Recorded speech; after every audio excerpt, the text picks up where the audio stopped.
There are Harleys from the 70s that almost never saw daylight. If you remember the AMF years, you remember tight budgets, strikes on the evening news, and long waits for parts at the counter. Out of that noise, a few machines slipped through in tiny numbers. Some were experiments that ended before the ink dried. Some were dealer orders that never made it to the front row. A couple survived only because a careful manager rolled them into the back room and turned the key. In this video, we count down the 7 rarest Harley-Davidsons of the 1970s, ranked by the lowest verified production. We rely on U.S. records and period documents. When numbers appear as a range, we sort by the lower count, and we include one-year runs, factory specials, and production racers. We'll show you how to spot a real one, what paperwork proves it, and why originality matters more than shine. If you ever stood in a showroom that smelled like gasoline and floor wax, this ride back through the decade will feel like home. Number 1. 1978. Sportster XLS 1000 Roadster, 2 built. At first glance, it looks like any small-frame Sportster sitting quietly in the corner. Then the details begin to speak. The bars sit a touch lower. The posture reads Roadster, and a tidy dual-gauge cluster stares back at you like it was meant for Sunday pavement. Under the tank is the familiar iron head, 61 cubic inches, 1,000 cubic centimeters, breathing through a carb and pulling through a 4-speed with a steady, even thrum. The reason you almost never saw one is simple. Mid-year plans changed, orders were thin, and the project was set aside. The best records point to 2 factory builds. That makes the XLS Roadster a whisper in the production books, more rumor than regular model. If you think you found one, look for proper XLS 1000 on the tank and side covers, the correct 1978 twin clock bracket with period faces and wiring that supports the layout. Paint and plastics should match the 1978 palette, not later service pieces. The paper matters most. A dealer invoice or MSO that spells out XLS 1000 numbers matching engine and frame, and a period photo from delivery day. Beware dress-ups from XLH or XLCH. Original paint and Roadster-only trim carry the value. Number 2. 1978. Sportster XLT 1000 Touring, 6 built. Walk up on it and you notice the stance first. The seat sits a touch taller. The bars are easy on the wrists. A clear windscreen lifts the air off your chest, and tidy bag mounts wait for a weekend away. This was Harley's idea of a small-frame touring bike in 1978, built on the familiar iron head, 61 cubic inches, 1,000 cubic centimeters, with gearing that prefers open 2-lane roads to stop-and-go traffic. Why you rarely saw one comes down to timing. Big twin tourers already ruled the showroom, so the little tourer never found its crowd. Orders were light and the factory moved on. Surviving records point to 6 builds, which is almost a whisper in any Harley yearbook. To judge a real XLT, let the hardware talk. Look for factory brackets for the windscreen and hard bags, not universal pieces. Check the 1978 gauge faces and the wiring that feeds a touring layout. The side cover should read XLT 1000, and seat pattern and grab rails should match period photos. The paper is the anchor. You want a dealer invoice or MSO that names XLT 1000, numbers matching engine and frame, and any day one snapshots. Conversions from standard XLs are common, so favor even patina across paint, decals, and fasteners, and keep an eye on date-coded parts. If it all lines up, you've found one of the quietest rarities of the decade. Number 3. 1979 XLCR 1000 Café Racer, 9 to 10 built. You do not mistake an XLCR up close. The bodywork is black from tank to tail. The fairing sits tight over the headlight.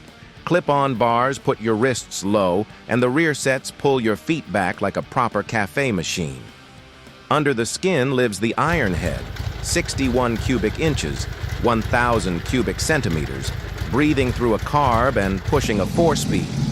The twin high pipes sweep along the right side and give the bike a lean, purposeful line. Why you almost never saw the 1979 version is simple. The model had run its course.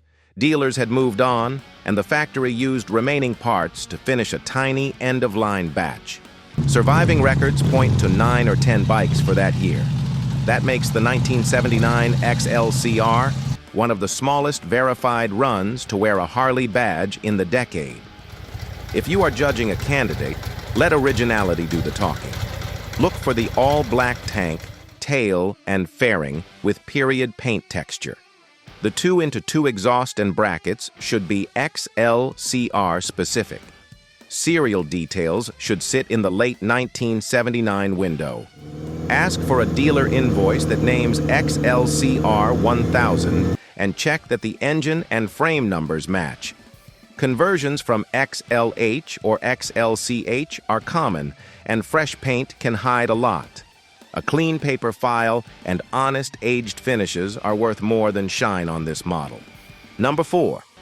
1977 FLHS Electra Glide Sport Confederate Edition, about 15 built. Park an FLHS next to a full-dress FLH, and you feel the difference right away.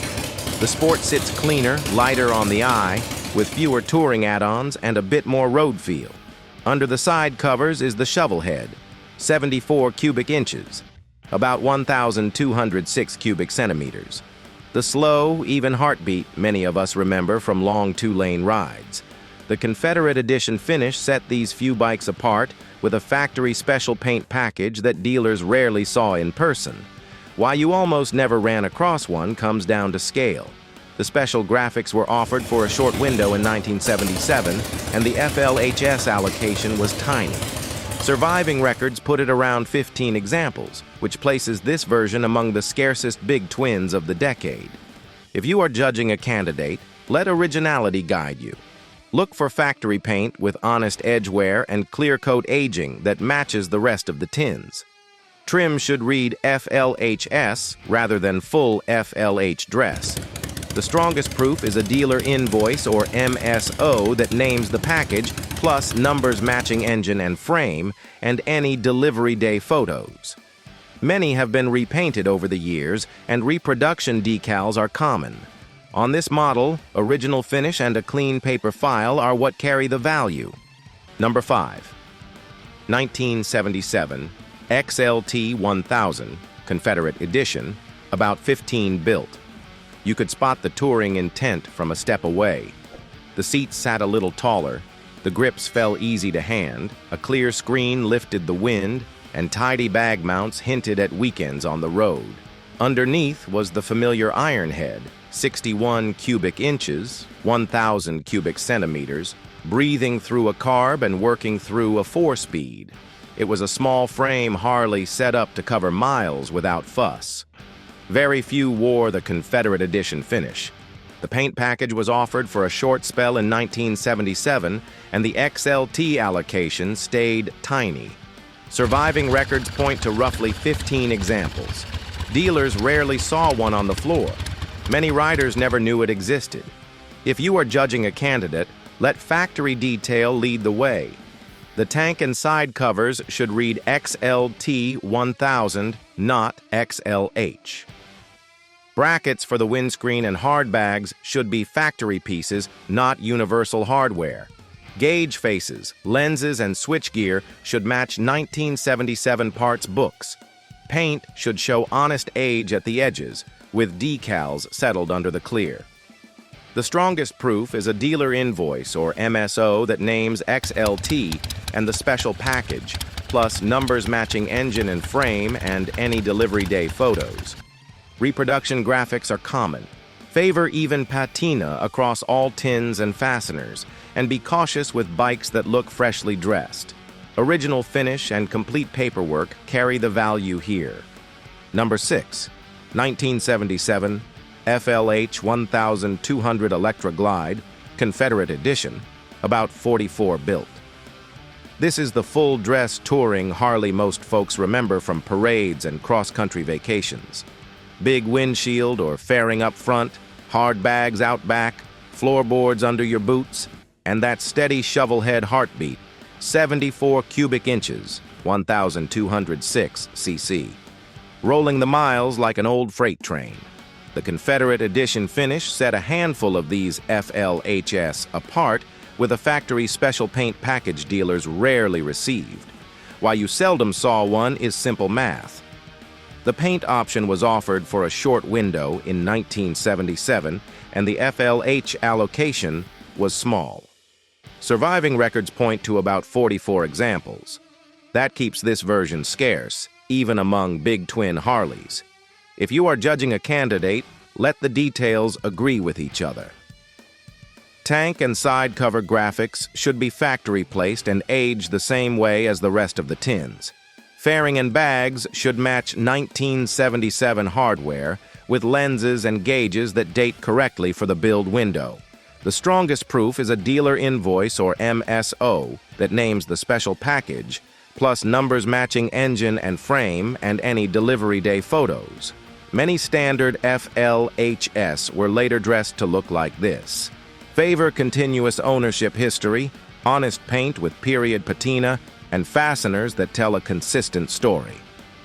On this model, originality across every panel matters more than shine. Number 7. 1977 XLCH 1000 Confederate Edition, about 45 built. If you ever kicked an ironhead to life on a cool morning, you know the rhythm. The XLCH kept that ritual alive. No button, just you, the lever, and a bit of technique. Under the tank beats the familiar 61 cubic inches, 1,000 cubic centimeters, fed by a carb and tied to a 4-speed that likes a firm hand. Most wore the smaller Sportster tank and a lean street setup that felt quick on its feet.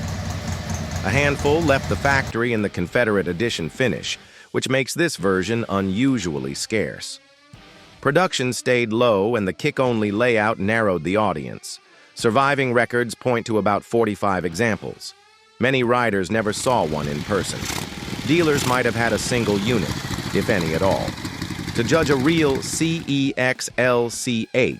let the hardware and the paper agree. Look for true CH kick gear and the correct harness that supports it, not a converted XLH.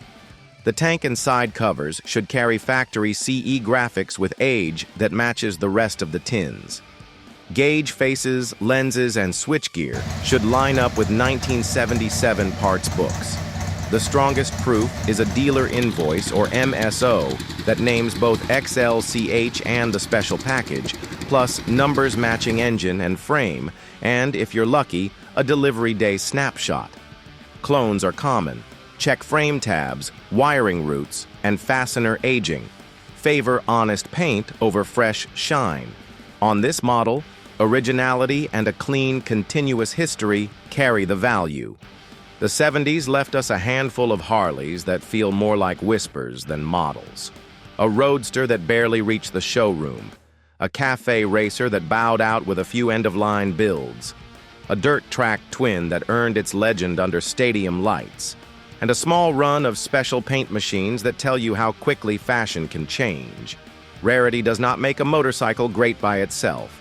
What it does is hold a moment still so we can hear the idle, see the paint in afternoon light, and remember what it felt like to be there. If one of these passed through your town or sat in your dealer's front window or lived in your garage for a season, that memory matters. Keep the papers safe, keep the paint honest, and the story will take care of itself. How about you? Do you remember seeing or riding a rare 1970s Harley, maybe an XLCR in black or a CE Electra Glide at a parade? Tell us in the comments. If this brought back a moment from your past, please like the video and subscribe so you never miss our next trip through American motorcycling history.